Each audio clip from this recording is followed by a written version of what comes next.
and welcome to the competitive classes. My name is Ankita Agarwal and I will be your mentor for the English section of your exam JK Bank Clerk और PO.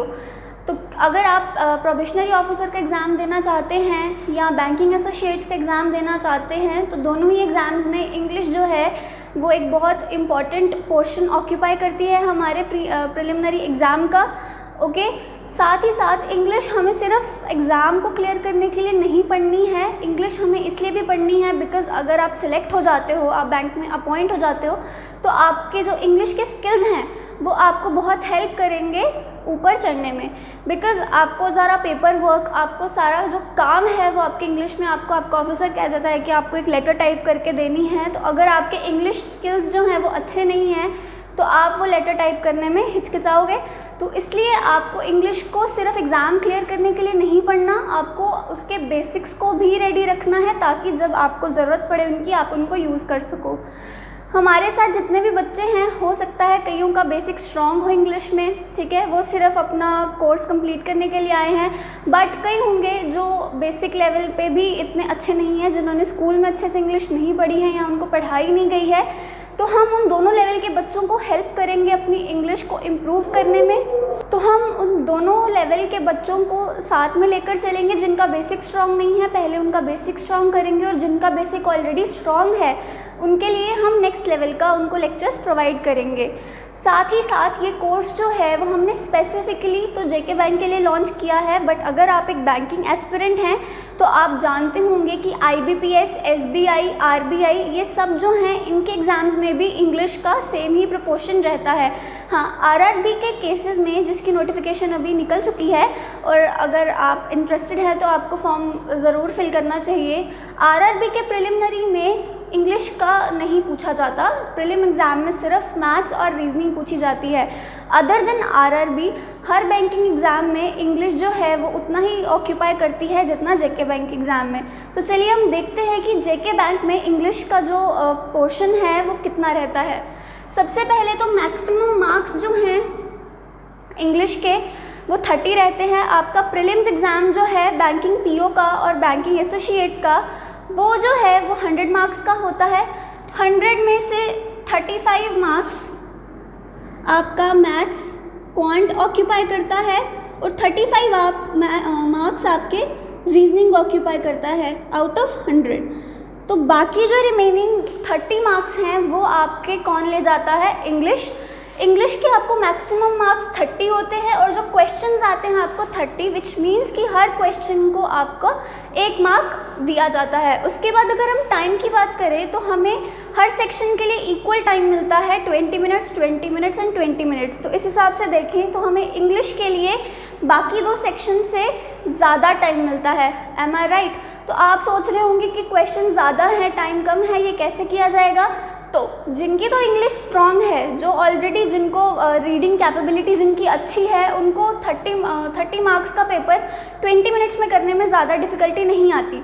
But जिनकी reading comprehension अच्छी नहीं है वो ज़्यादातर बच्चे जो हैं वो रीडिंग कॉम्प्रिहेंशन में फंस कर अपना टाइम जो है वो वेस्ट कर देते हैं. तो इसलिए आपको ये सबसे पहले ध्यान रखना है कि इंग्लिश की सेक्शन में कुछ ऐसे क्वेश्चंस भी होते हैं जिनको करने में आपको 10 to 20 सेकेंड्स लगते हैं. ओके, जो वो कैब बेस्ड या ग्रामर बेस्ड हों उनमें आप अपना कम टाइम को यूटिलाइज़ करके आप उसको कम टाइम में अपना कंप्लीट करके आप रीडिंग कॉम्प्रिहेंशन में चल सकते हो, जिसको रीड करने में शायद आपको ज़्यादा टाइम लगे. तो इसलिए सबसे पहले आपको स्टडी करना है और फिर आपको स्ट्रैटेजाइज करना है कि आपको क्वेश्चंस किस तरह अटेम्प्ट करने हैं अपने एग्ज़ाम में. ठीक है, उसके बाद हमारे इंग्लिश के एग्ज़ाम में जो हमारे टॉपिक्स रहते हैं वो ब्रॉडली इन 3 कैटेगरीज़ में डिवाइडेड हैं. ठीक है, जो फ्रेशर्स हमारा बैच जिन्होंने ज्वाइन किया है, जो फ्रेशर्स वीडियो देख रहे हैं उनको मोस्टली जो है वो सिलेबस की नॉलेज नहीं होगी. ओके, आप सोच रहे होगे कि हमें नाउन पढ़ना है, वर्ब पढ़ना है, टेंस पढ़ना है, प्रोनाउन पढ़ेंगे, हम एडजेक्टिव एडवर्ब पढ़ेंगे. तो जी हाँ, हम वो सब पढ़ेंगे. बट उस सब का जो यूज़ है उसको यूज़ करते हुए हमें इन सेक्शंस को अटेम्प्ट करना है. जैसे आपको क्वेश्चन एग्ज़ाम में ये क्वेश्चन नहीं पूछा जाएगा कि एप्पल के पहले एन आता है या द आता है. आपको एरर पूछा जाएगा कि एरर क्या है. अगर आपने आर्टिकल्स पढ़े होंगे आप तभी उस एरर के बारे में बता सकते हो. तो चलिए पहले सिलेबस डिस्कस करते हैं. सिलेबस हमारा 3 कैटेगरीज में डिवाइडेड है, ग्रामर, वोकैबुलरी एंड कॉम्प्रीहेंशन, और उसकी आगे सब टॉपिक्स हैं। अब कॉम्प्रीहेंशन में देखते हैं कि क्या टॉपिक्स हैं। मैं आपको ब्रीफली बताऊंगी कि कौन से टॉपिक में कैसे क्वेश्चंस पूछे जाते हैं, और फिर हम उसको आने वाले लेक्चर्स में धीरे धीरे डिस्कस करेंगे। तो कॉम्प्रीहेंशन पहले देखते हैं, रीडिंग कॉम्प्रीहेंशन। रीडिंग कॉम्प्रीहेंशन में क्या होता है, आपको पैराग्राफ्स दिए जाते हैं, सेट ऑफ पैराग्राफ्स दिए जाते हैं, और उनके बेस्ड पे आपको क्वेश्चंस पूछे जाते हैं। अब ये जो है ये आपको 5 मार्क्स का भी पूछा जा सकता है, 7 मार्क्स का भी पूछा जा सकता है, और 10 मार्क्स का भी पूछा जा सकता है। ये जो कम्प्लीटली ये एग्जामिनर की चॉइस है कि वो लेवल कैसा रखना चाहता है अपने रीडिंग कॉम्प्रीहेंशन का, और वो एग्ज़ाम में जो मार्क्स डिस्ट्रीब्यूशन है वो कैसी करना चाहता है।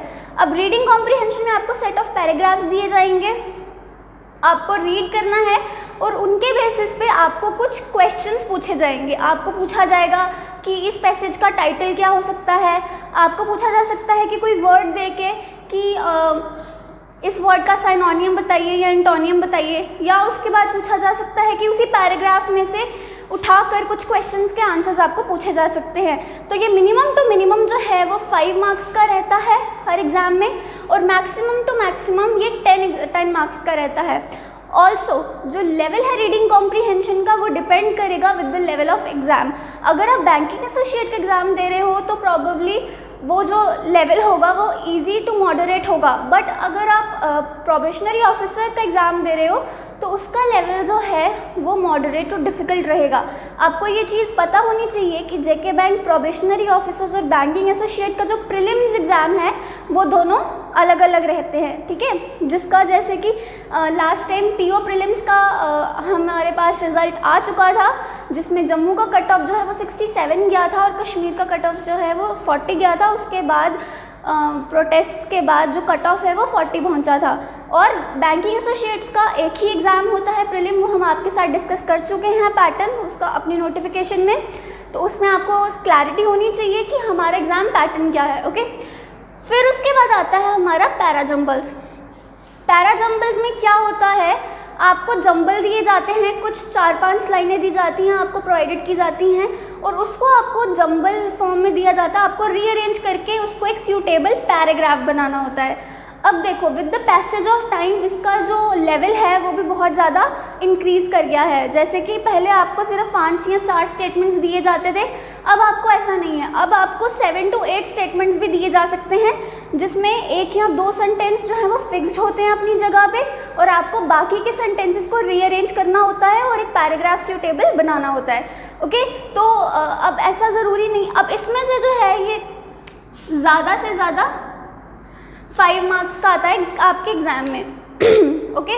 उसके बाद अब इसमें जो है ये बच्चों को मोस्टली बहुत डिफ़िकल्ट लगता है, तो आपको गलत अटेम्प्ट नहीं करना है। सही क्वेश्चन के लिए आपको 1 मार्क मिलेगा, बट वहीं अगर आपका आंसर गलत जाता है तो आपका -0.25 मार्क्स भी जो हैं वो कटते हैं। तो आपको सबसे पहली बात तो ये श्योर करनी है कि आप वही क्वेश्चंस अटेम्प्ट करो जिनके बारे में आप श्योर हो। फिर उसके बाद आता है हमारा पैरा कंप्लीशन। पैरा कंप्लीशन जो है वो ज़्यादातर देखने को नहीं मिलता अभी हमारे एग्ज़ाम्स में। इसमें क्या किया होता है, जैसे 3 पैराग्राफ्स दिए हैं तो आपको या तो फर्स्ट पैराग्राफ में फिलिंग करनी है, या सेकंड में करनी है, या थर्ड में करनी है। इसको अभी हम स्किप कर सकते हैं बिकॉज़ ये आजकल ज़्यादा देखने में नहीं मिलता। उसके बाद आता है आपका odd one out. Odd one out अब आपने बचपन में पढ़ा होगा कि कुछ नाम दिए होंगे एनिमल्स में, बीच में एक फ्रूट का नाम डाल दिया होगा और आपको पूछा जाता था कि इसमें से ऑड वन आउट बताइए। तो सिमिलरली अब रीडिंग कॉम्प्रीहेंशन का पेपर कट लेवल डिफ़िकल्ट करने के लिए क्या किया जाता है, सेंटेंसेस दिए जाएंगे आपको 4 to 5, और उन सेंटेंसेस में से पूछा जाएगा आपका कि जो ऑड वन आउट है, जो उस पैराग्राफ की थीम के साथ रेलिवेंट नहीं है, जो इररेलेवेंट सेंटेंसेस को निकाल के बाहर कीजिए। तो ये भी मैक्सिमम 5 मार्क्स का आएगा, मिनिमम 2 मैक्सिमम 5 मार्क्स का आपसे पूछा जाएगा, उससे ज़्यादा का आपसे नहीं पूछा जा सकता ऑड वन आउट, ठीक है। मैं यहाँ पे वर्ड्स की बात नहीं कर रही, मैं यहाँ पे सेंटेंसेस की बात कर रही हूँ। आपको 4 to 5 सेंटेंसेस दिए जाते हैं और उसमें से आपको जो ऑड वन आउट होता है, जो कि बाकी की पैराग्राफ की थीम के साथ नहीं जा रहा, इररेलेवेंट है, आपको उसको ऑड वन आउट करना होता है।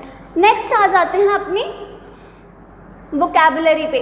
अब वोकैबुलरी में आपका फर्स्ट आता है क्लोज टेस्ट। तो क्लोज टेस्ट में क्या रहता है, आपको पैराग्राफ्स दिए जाते हैं और बीच में आपको फिलिंग द ब्लैंक्स दे दिए जाते हैं। ओके, फिलिंग द ब्लैंक्स दे दिए जाते हैं, आपको उनको फिल करके एक पैराग्राफ को एक अंडरस्टैंडेबल फॉर्म में प्रेजेंट करना होता है, उसको आपको कहा जाता है क्लोज टेस्ट। ये भी मैक्सिमम टू मैक्सिमम 5 मार्क्स का आता है, इससे ज़्यादा आपको नहीं पूछा जाता। नेक्स्ट अगर हम देखते हैं फिलर्स, तो फिलर्स भी जो हैं, देखिए अब ये वोकैब बेस्ड है, तो फिलर्स भी जो हैं आपको वर्ड्स दिए जाएंगे। जैसे कि आपको एक सेंटेंस दे दिया गया, उसमें 2 आपको ब्लैंक्स दे दिए गए और आपको ऑप्शन दिए जाते हैं A B C D। आपको एक ही वर्ड ऐसा चूज़ करना होता है जो उन दोनों ब्लैंक्स में फिट हो जाए। तो इस तरह फिलर्स की टाइप्स होती हैं। आपको फ्रेज़ भी ब्लैंक के शेप में दिया जा सकता है, जिसमें आपको एक फ्रेज़ को फिल करना हो या आपको किसी वर्ड को फिल करना हो। तो इस तरह आपका फिलर्स जो है उसकी भी 2-3 टाइप्स आपकी रहती हैं। उसके बाद आता है आपका सिनोनियम एंटोनियम। तो सिनोनियम एंटोनियम जैसा मैंने आपको पहले बताया, रीडिंग कॉम्प्रीहेंशन में आपको जब पूछा जाता है, आपको पूछ सकते हैं कि what is the antonym of this word. वो वर्ड जो होगा वो आपके कॉम्प्रीहेंशन से डिराइव्ड होगा और आपको उसका सिनोनियम या एंटोनियम पूछा गया होगा आपके एग्जाम में। ओके, इसलिए आपको अपनी वोकैब को भी ध्यान रखना है। आप अपनी ग्रामर सुधार सकते हो, अपनी कॉम्प्रीहेंशन सुधार सकते हो पढ़ के, बट वोकैबुलरी जब तक आप यहाँ वहाँ के जनरली यूज्ड वर्ड्स या आप न्यूज़पेपर से वर्ड्स निकाल के या बुक्स में से वर्ड्स निकाल के अगर उनके मीनिंग्स अपने ध्यान में नहीं डाल रहे तो आप इस सेक्शन को अटेम्प्ट नहीं कर सकते।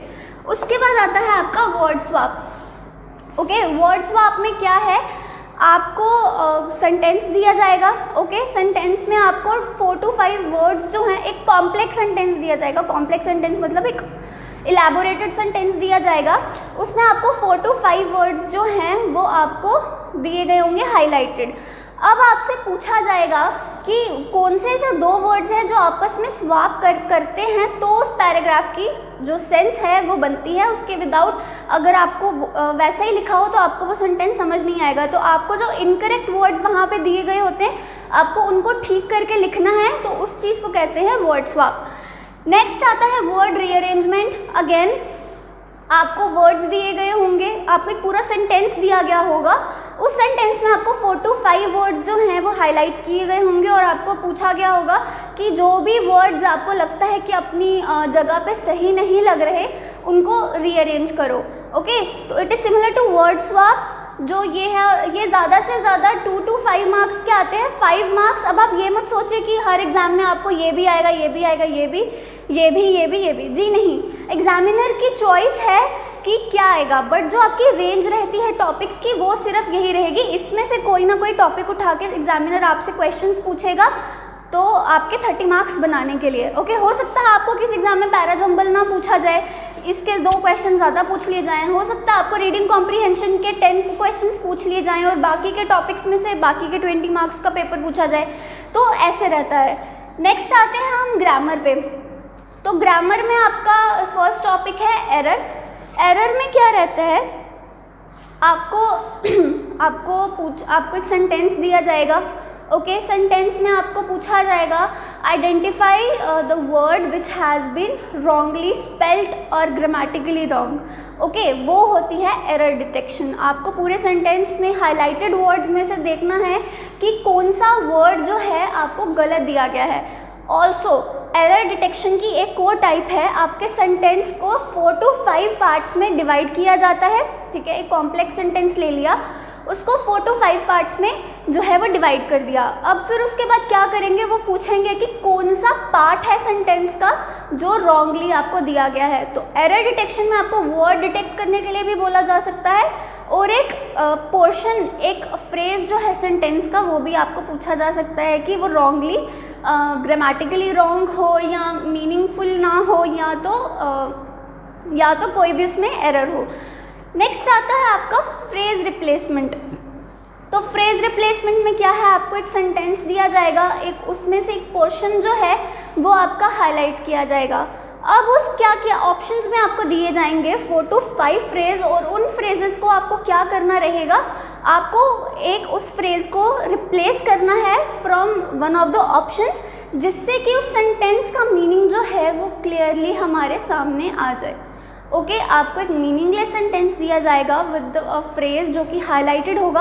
आपको 3 to 4 ऐसे फ्रेजेस दिए जाएंगे जिनमें से एक जो है वो आपका सूटेबल होगा उस फ्रेज के साथ रिप्लेस करने के लिए, तो इस चीज़ को बोलते हैं फ्रेज रिप्लेसमेंट। नेक्स्ट आता है हमारा सेंटेंस इम्प्रूवमेंट।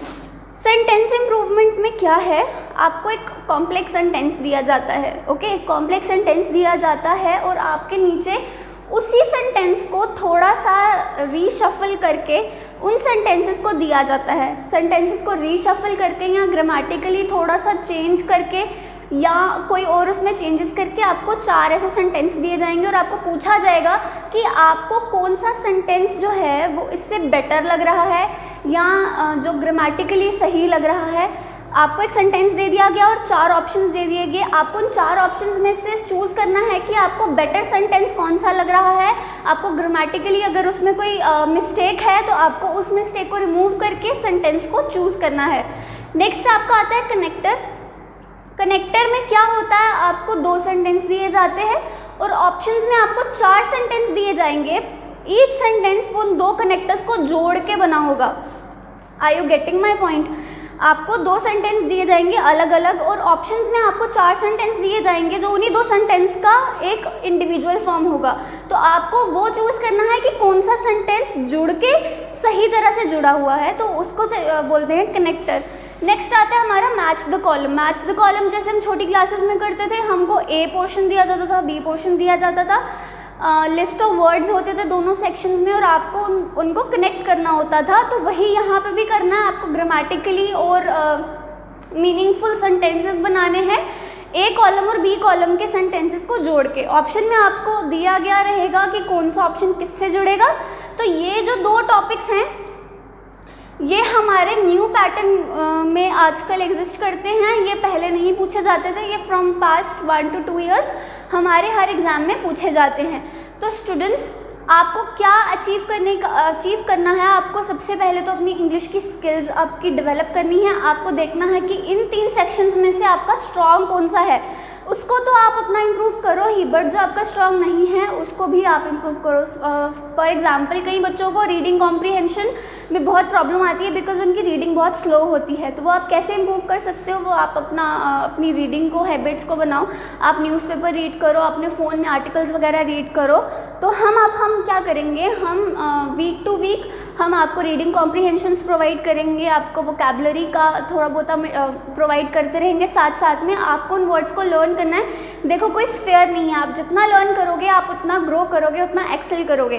तो आपको क्या करना है, आपको इस सिलेबस आपका बस यही है। अब इन सिलेबसेस को अचीव करने के लिए आपको जो टॉपिक्स पढ़ने हैं वो हम नेक्स्ट लेक्चर से स्टार्ट करेंगे।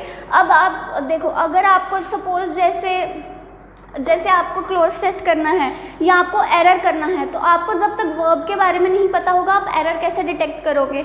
जब तक आपको एडजेक्टिव के बारे में नहीं पता होगा कि वो क्या होता है क्या नहीं होता, तो आप कैसे अपना एरर डिटेक्ट कर सकोगे। तो इन सभी टॉपिक्स को कंप्लीट करने के लिए हमें वही बेसिक टॉपिक्स पढ़ने पड़ते हैं इंग्लिश के। तो हम बेसिक टॉपिक्स भी पढ़ेंगे इंग्लिश के और साथ ही साथ इन सब टॉपिक्स की भी प्रैक्टिस हम आपको साथ करवाते रहेंगे। तो प्लीज़ हमारी वीडियोस को रेगुलरली देखिए और अपनी प्रिपरेशन को रेगुलर करिए ताकि आप आने वाले एग्ज़ाम में आप एक्सेल कर पाओ। Thank you so much. आज के लेक्चर में इतना ही, हमारे साथ जुड़े रहिए।